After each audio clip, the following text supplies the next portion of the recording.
A young female mechanic in a quiet Montana town just did what no one else dared.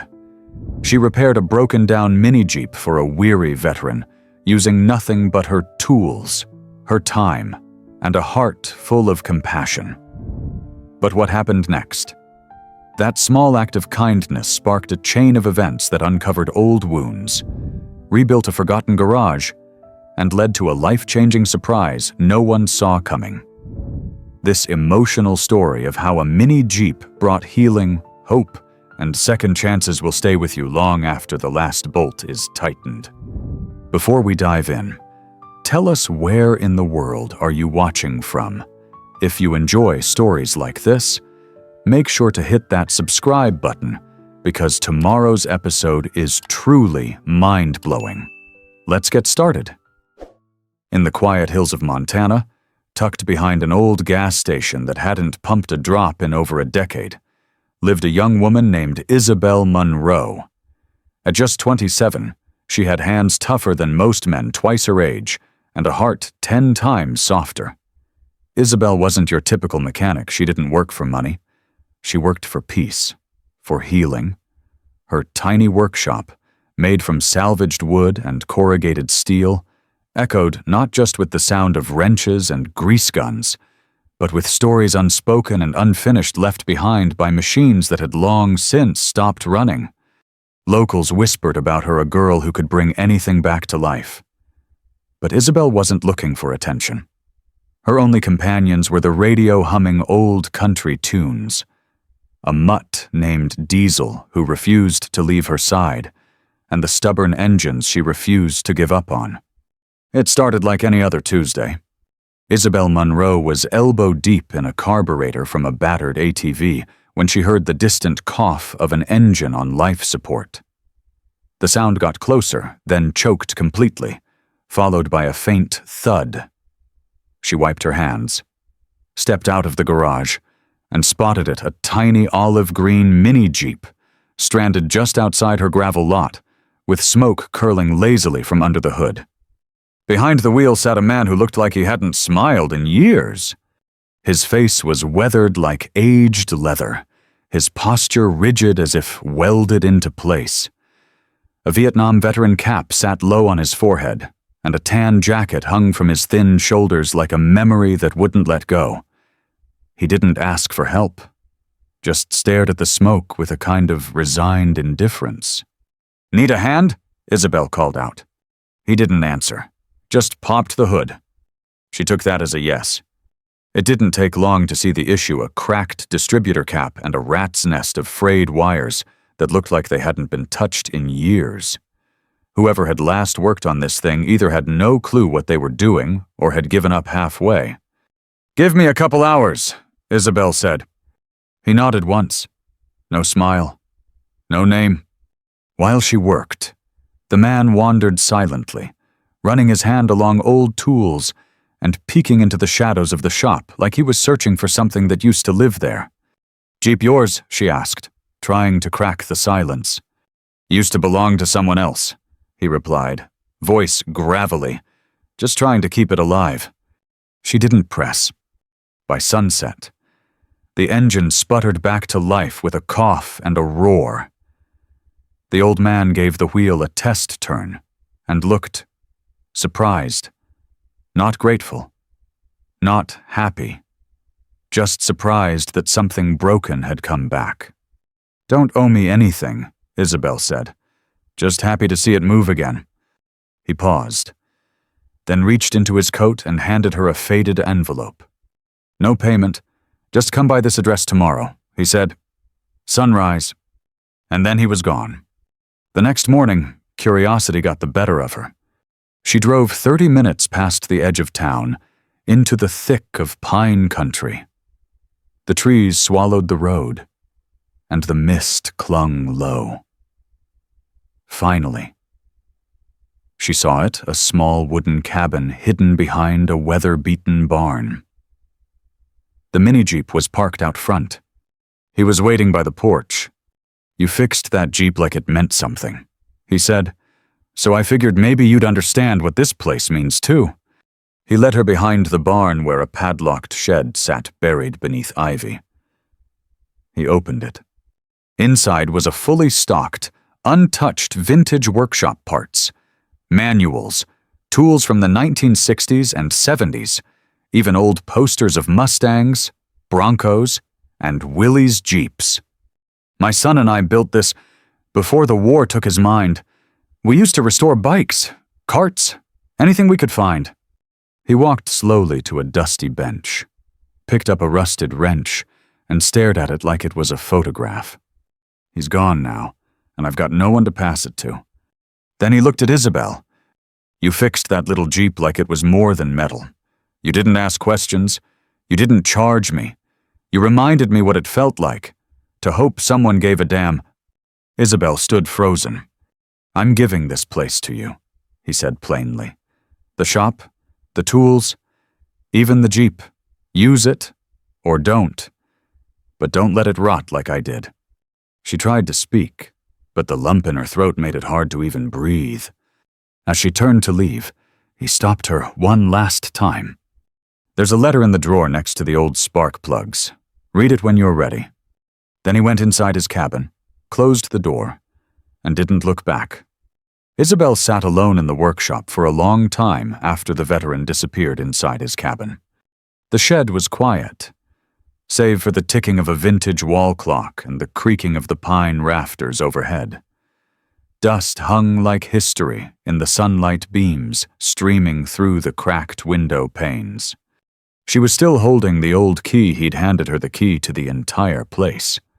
And then she remembered his final words. There's a letter in the drawer next to the old spark plugs. She walked slowly to the corner bench, heart thudding like a misfiring piston. The drawer was stiff, stuck from years of disuse, but it finally gave way with a loud creak. Inside, wrapped in a stained shop towel, was an envelope yellowed with age. The handwriting was neat, careful, the kind of penmanship you don't see anymore. She opened it. To whoever holds this key, if you're reading this, then it means I've finally found someone worthy of this place. I built this shop with my son, Mason, back when life was lighter and time felt endless. He was my joy, my reason. We worked side by side until the day he enlisted. He came home a different man. The light behind his eyes dimmed, then disappeared altogether. The war stole something we could never quite get back. We tried to fix things, fix engines, fix memories, fix the silence between us.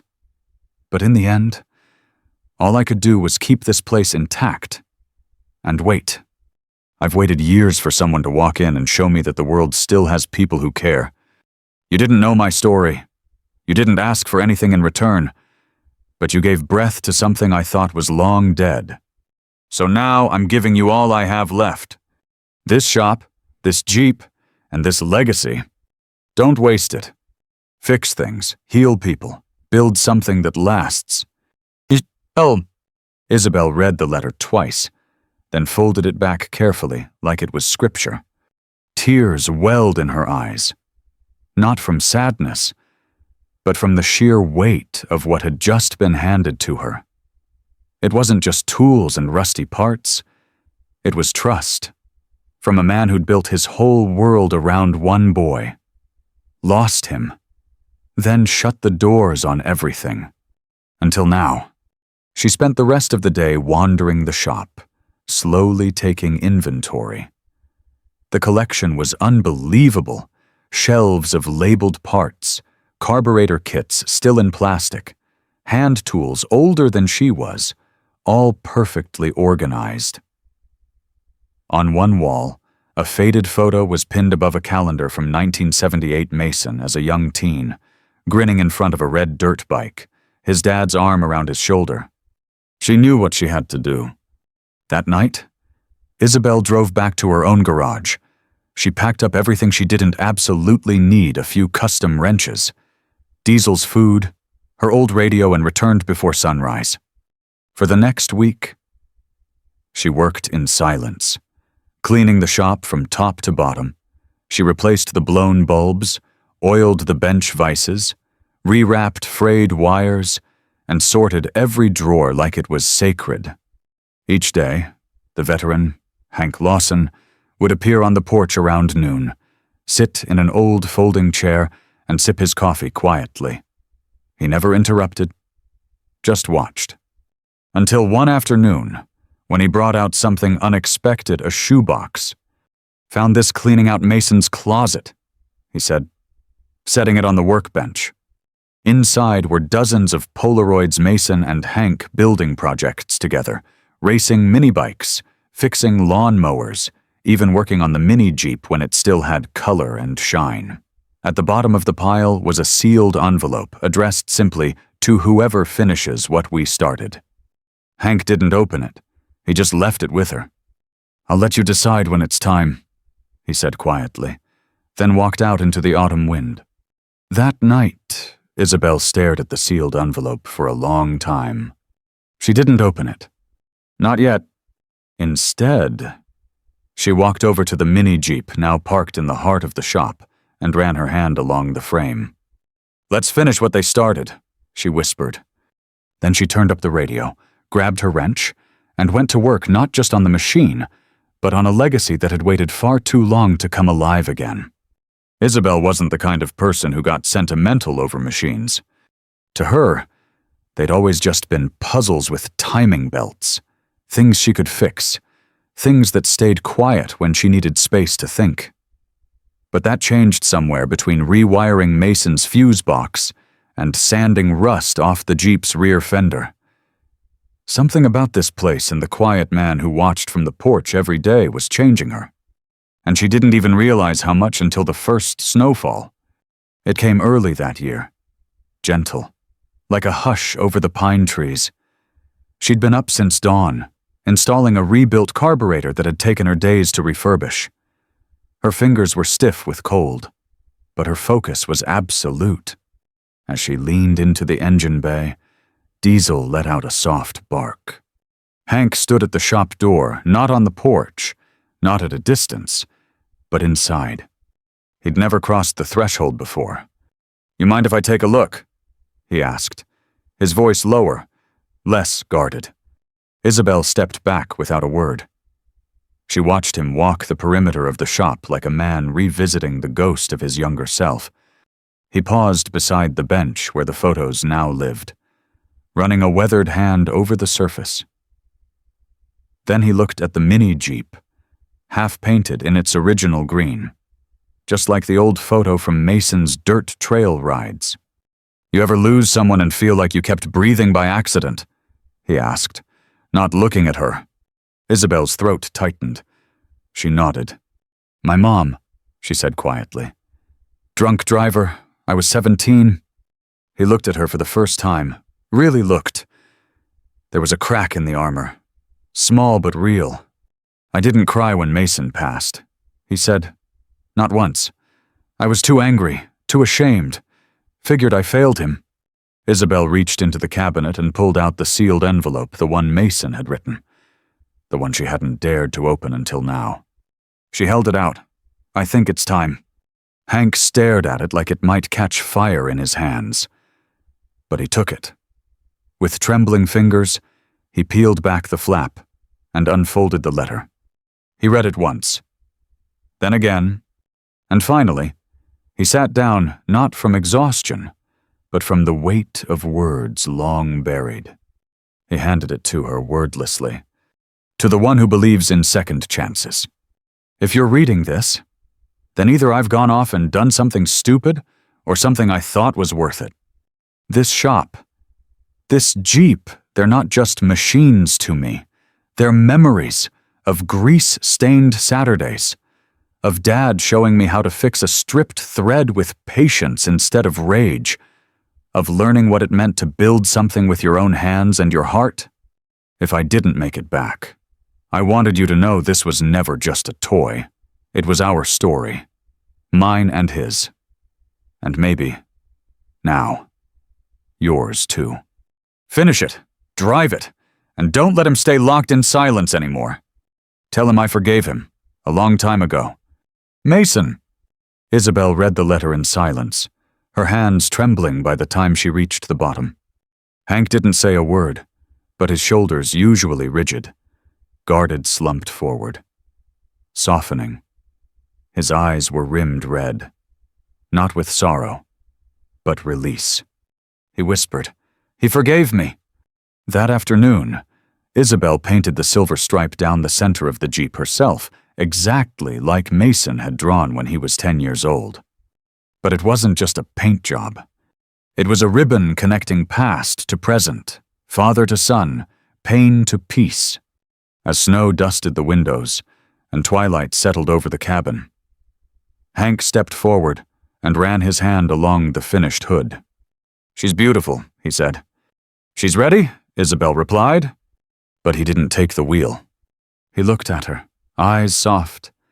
"No, she's yours now." And that was when Isabel understood this wasn't just about rebuilding a vehicle. This was about rebuilding a man who'd been broken far longer than the machine. For days after the snowstorm, the silence around the shop changed. It wasn't empty anymore. It was full with purpose. Isabel no longer worked alone in the shop. Hank, though still quiet, began showing up before she did. Sometimes he'd already have a fire going in the old iron stove. Other times he'd be tightening bolts she hadn't asked him to touch, like his hands finally remembered what it felt like to build, not hide. And when Diesel barked one morning at the sound of a second car pulling into the lot, neither Isabel nor Hank knew that everything was about to change again. A woman stepped out of the car mid-30s, long auburn hair, clipboard in hand. She introduced herself as Mara Jensen, a representative from the State Veterans Assistance Program. "I heard about the work you two did on the mini Jeep," she said, gesturing to the photo Isabel had posted online a few days earlier. "I wasn't trying to go viral," Isabel said, rubbing the back of her neck. "Well, it did." Mara smiled. "And more than that, it reached people who need help." Isabel and Hank exchanged glances. Mara continued, "There are dozens of aging vets in this region, many isolated, many carrying pain they haven't processed. You've tapped into something here, something healing, familiar, hands-on, and most importantly, real." She paused before saying what she'd clearly rehearsed. "We'd like to help you turn this workshop into an official community restoration program run by vets. For vets, a place where they can come restore not just machines, but themselves." Hank's mouth opened slightly. "You want to make it public, with boundaries," Mara assured. "You'd remain in charge, but we'd offer funding, tools, even part-time therapists if needed, and a steady flow of folks who'd give anything to feel useful again." Isabel sat down hard on the stool next to the mini Jeep. A week ago, it had all felt like an ending. Now it felt like a beginning. Hank stood silently for a moment before walking over to the window. He stared out into the woods beyond the workshop, the same woods where he had once chosen to disappear. "You think they'd actually come?" he asked. "They already are," Mara said. She handed him a folder. Inside were handwritten letters from veterans across the state. Men and women who'd seen the article, seen the Jeep, and for the first time in years, felt invited back into the world. Some of the letters were short. "Saw the photo. Reminded me of what I used to be before the meds. Can I come help?" Others were more raw. "If you have room for one more broken guy with shaky hands, I'll bring my own coffee in silence." Hank read each one slowly. And when he finished, he didn't say anything. He just handed the folder to Isabel and walked outside. Isabel followed him a moment later. He was standing beside the mini Jeep again, his fingers brushing lightly across the polished hood. "You think they'll really show up?" he asked again. Quieter this time. "I do," she said. "Because we did." He chuckled, a soft sound, the first real one she'd heard from him since they met. "Then I guess we better get to work," he muttered, and walked back inside to start rearranging the shop. That night, Isabel stayed late long after the lights dimmed and Diesel curled into a ball by the stove. She opened the drawer beneath the old bench again and pulled out Mason's photo. She placed it next to a new one she'd taken of Hank earlier that day, sleeves rolled up, wrench in hand, laughing quietly with a younger vet who'd stopped by just to look around. 2 lives, 2 timelines, now bound by bolts, engines, and trust. And as she stood in the doorway, looking out into the snowy dark, Isabel knew one thing with absolute certainty. This wasn't just her story anymore. It belonged to all of them. By late winter, the garage was no longer quiet. The air now hummed with the rhythmic clink of tools, the buzz of welders, and the low murmur of stories shared over coffee mugs and rusted bolts. What once was a forgotten shed tucked behind a cabin had transformed into a refuge for the forgotten. And Isabel, she had transformed too. She still wore her oil-stained jeans and tied her hair into a tight bun before sunup. But something in her had softened. Her steps were lighter. Her voice, though calm as ever, now carried the quiet strength of someone who knew she was exactly where she needed to be. She no longer worked alone. Every morning, 3 or 4 veterans showed up, some early, some hours late, but they always came. Men who hadn't turned a wrench in years. Women who carried quiet stories and sharper eyes than most mechanics she'd met. Some came out of curiosity. Others came because it was either this or another afternoon in silence. Hank, surprisingly, became the heart of it all. He never claimed the role, never stood at the front. But he greeted every new arrival with a nod, pointed them toward the right tools, and made sure no one sat in the corner too long without being spoken to. The gruff, closed-off man Isabel had met weeks ago was slowly being replaced by someone else, someone steadier, warmer. The most surprising part, he laughed now. Not often, but when he did, it was full-throated and real, the kind that came from a place that had been locked up for decades. One Thursday afternoon, while Isabel was under a lifted dune buggy with a young vet named Marcus, Hank walked over with a thermos of coffee and a grin on his face. "Got something for you," he said. She rolled out from under the vehicle, wiping grease from her cheek. "If it's another carburetor, I'm throwing it into the woods." "No," he chuckled. "Better." He handed her a folded piece of paper. On it was a logo drawn by hand. A circular badge with a wrench crossed over a miniature Jeep, and the words, "Mason's Garage, rebuild, restore, remember?" Isabel stared at it. "You made this?" she asked. He nodded slowly. Thought it was time this place had a name, not just a memory. Her throat tightened. "It's perfect," she whispered. They hung the sign that weekend. Old barn wood, hand-carved lettering, lacquered just enough to withstand the seasons. It stood proudly at the edge of the gravel lot, where visitors now stopped to take photos beside it. News spread fast. A local paper ran a feature on Mason's Garage. Then a regional veterans group picked up the story. Soon, schools were asking if students could volunteer, and classic car collectors began donating old parts, hoping to support something real. And through it all, Isabel kept fixing. Not just engines, not just brakes, but people. One afternoon, she found a note taped to the bench, written in sharp, deliberate handwriting. "I haven't smiled in 14 years until today. Thank you for not asking what was wrong, but letting me remember who I was. Dave, U.S. Navy." She stood still for a long time, staring at the words. This place had become more than just a garage. It was a vessel for grief, for healing, for rediscovery. And Isabel. once just the quiet girl who could fix anything with her hands, was becoming something she never expected to be. A leader. Not because she wanted to, but because others saw in her something they'd lost in themselves, the courage to begin again. Even Hank, one evening, said it out loud. "You're not just fixing what's broken," he told her over a fire outside the cabin. "You're building something that was never there before." She smiled, poking the fire with a stick. "Guess we're both doing that now."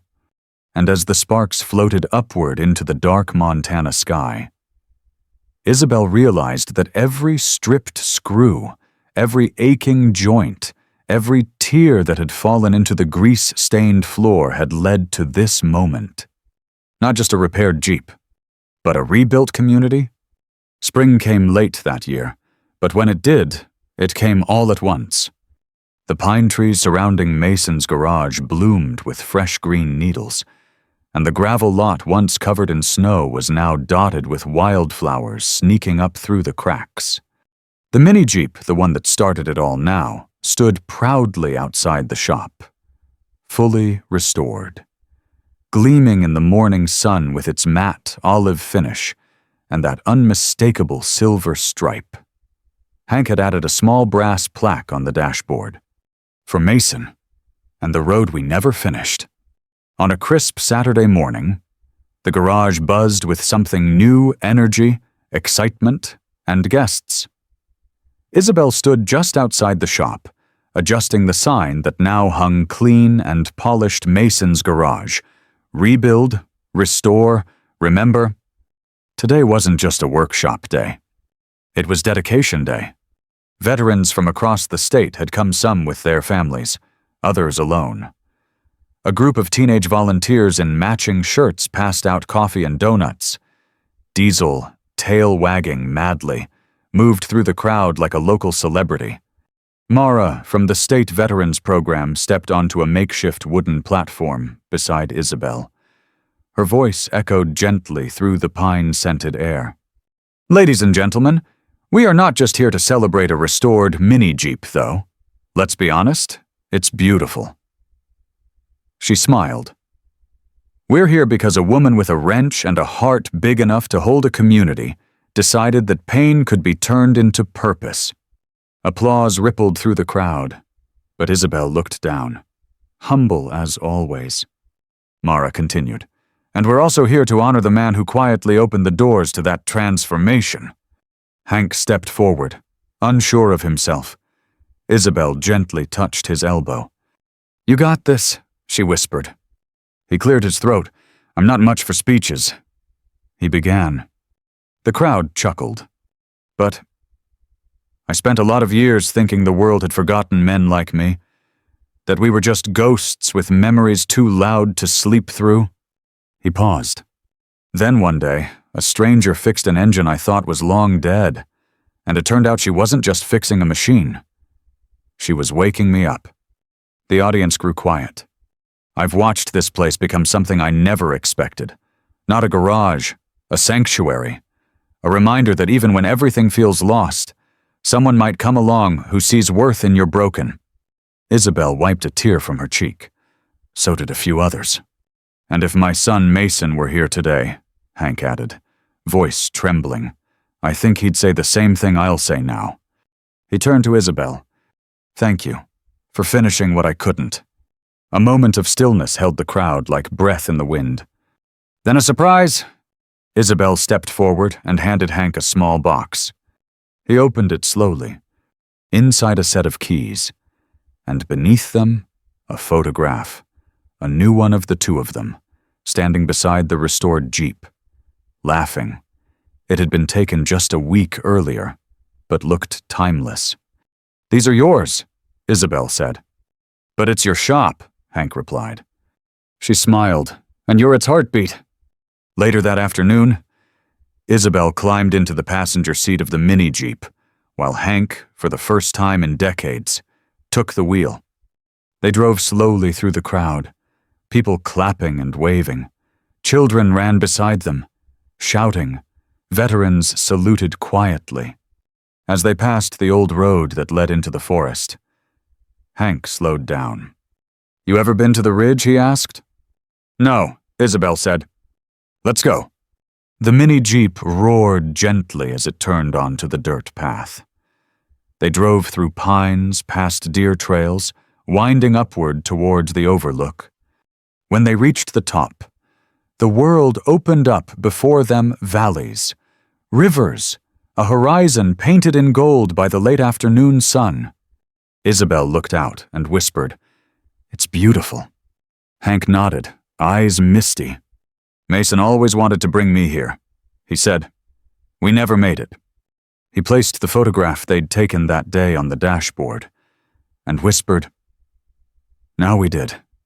They sat in silence for a while, two souls, once broken, now whole again. And as the sun dipped behind the trees, Isabel knew with every part of her being, this wasn't just the end of a story. It was the beginning of something bigger than them both. Because sometimes, fixing what's broken isn't about machines. It's about people. Anyone can restore a machine, but it takes something deeper to restore a person. As the last light of day washed over the Montana ridgeline, Isabel Monroe stood beside the old mini-jeep once forgotten, now shining with memory. But she wasn't thinking about engines. She was sketching out something new, a plan to turn Mason's garage into a place where more hands could heal. More stories could be shared, and no veteran would ever feel invisible again. She knew now the silence she once worked in wasn't strength. It was survival. But what she and Hank built together, that was belonging. And the young woman who used to fix machines in the dark had become the light for those finding their way back. Because for Isabel and for anyone willing to turn a wrench with hope, the road wasn't just a way out. It was the way home. The end. Up next, 2 more stories that prove kindness still matters. Click to keep the engine running, and don't forget to subscribe if you believe second chances are worth fighting for.